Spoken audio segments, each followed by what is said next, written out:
ஒரு பட்டணத்தில் தேவதத்தன் என்ற வியாபாரி ஒருவன் இருந்தான். அவன் இரும்பு வியாபாரம் செய்கிறவன். அந்த வியாபாரமும் நன்றாக நடந்து கொண்டிருந்தது. ஆனால் ஏனோ வருமானம் மட்டும் சரியாக வரவில்லை. வாங்கியவர்கள் சரியாக பணம் கொடுக்கவில்லை. அதனால் தேவதத்தன் சரி, நாம் தேசாந்திரம் சென்று பொருள் சம்பாதித்து வருவோம் என்று தீர்மானிக்கிறான். அப்படி புறப்படும் பொழுது தன்னுடைய கைவசம் இருந்த 1000 இரும்புக் கம்பிகளையும் பக்கத்து வீட்டில் உள்ள தன் சிநேகிதனிடத்தில் ஒப்படைத்து செல்கிறான். சரி என்று சிறிது நாட்கள் ஆகின. ஆனால் இவன் சென்ற வேளை சரியில்லை. அநேக உபாயம் செய்தும் கையில் பணம் சேரவில்லை. அதனால் இவன் நாம் ஊர் திரும்பிவிடலாம் என்று நினைத்து வீடு திரும்பிவிடுகிறான். சரிதான், மீண்டும் இரும்பு வியாபாரம் தொடரலாம் என்று எண்ணி தன் நண்பனிடம் கொடுத்திருந்த இரும்பு கம்பிகளை கேட்கிறான்.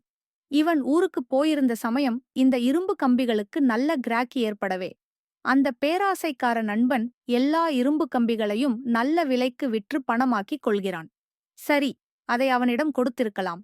ஆனால் இவனுடைய பேராசையால் அந்த பணத்தை கொடுக்காமல் இருந்து விடுகிறான்.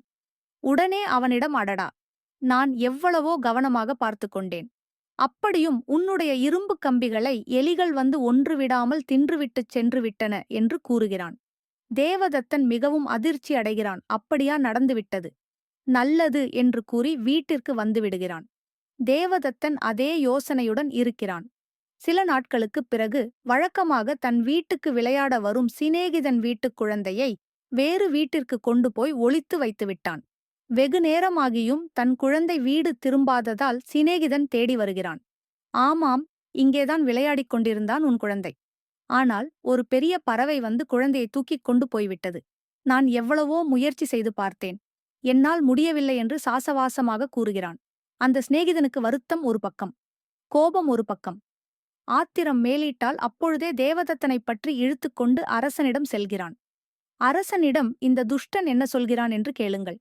எப்படியும் என் குழந்தை எனக்கு வேண்டும் என்று மன்றாடுகிறான். அரசன் அந்த வியாபாரியிடம் கேட்கிறான். நான் என்ன செய்வது? அந்த குழந்தையை பறவை தூக்கிக் கொண்டு போய்விட்டதே என்கிறான் வியாபாரி. என்ன பற்றி கொண்டு போய்விட்டதா என்று அரசன் சிரித்துக்கொண்டே கேட்கிறான். இப்படி ஒரு சம்பவம் இவ்வுலகத்தில் நடந்ததே இல்லையே என்கிறான். இது ஒரு ஆச்சரியமா? எப்படி இரும்புக் கம்பிகளை எலிகள் தின்றதோ அதேபோல் இதுவும் நடந்துள்ளது என்கிறான் வியாபாரி. அது என்ன கதை சொல்லு என்கிறார் அரசன். நடந்ததை கூறவும் அரசனுக்கு உண்மை விளங்கிவிட்டது. சரி சரி, அவனுடைய இரும்புக் கம்பிகளை கொடுத்துவிட்டால் உன் மகனும் உனக்கு கிடைத்து விடுவான் என்கிறார் அரசர். நல்ல விலை வந்தது என்று விற்றுவிட்டேன் என்கிறான். அந்த பணம் எங்கே? அதோடு சேர்த்து இந்த நாள் வரை வட்டியையும் சேர்த்து கொடுத்துவிடு என்கிறான். பேராசை பெரு நஷ்டம்.